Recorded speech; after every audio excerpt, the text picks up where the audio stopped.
በጸሎት ሰዓት ወደ ህሊናዬ በጣም መጥፎ ነገር እየመጣ መጸለይ አልቻልኩም ለምትሉ ሰዎች ይሄው መፍትሄው።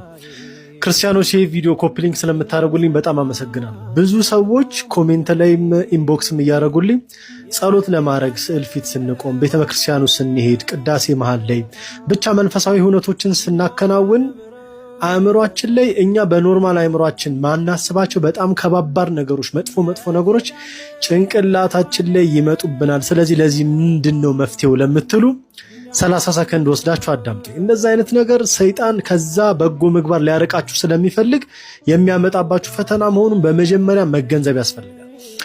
ከዛም በኋላ ምን መሰላችሁ የምናደርገው?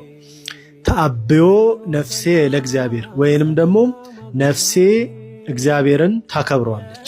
ይሄንን እየደጋገሙ ማለት እመቤታችን ነች ይሄን ነገር ያለችው። ይሄንን ነገር ከኛ ከነፍሳችን ባህሪ የመነጨ ስላልሆነ ሰይጣን ወደ አእምሮአችን የሚያመጣው ፈተና ስለሆነ ነፍሴ እግዚአብሔርን ታከብረዋለች። በጣም በአጭር ጊዜ ውስጥ እንትኑን ታገኙታላችሁ። ለውጡ ሞክሩት። ተአብዮ ነፍሴ ለእግዚአብሔር። ወዳችኋለሁ።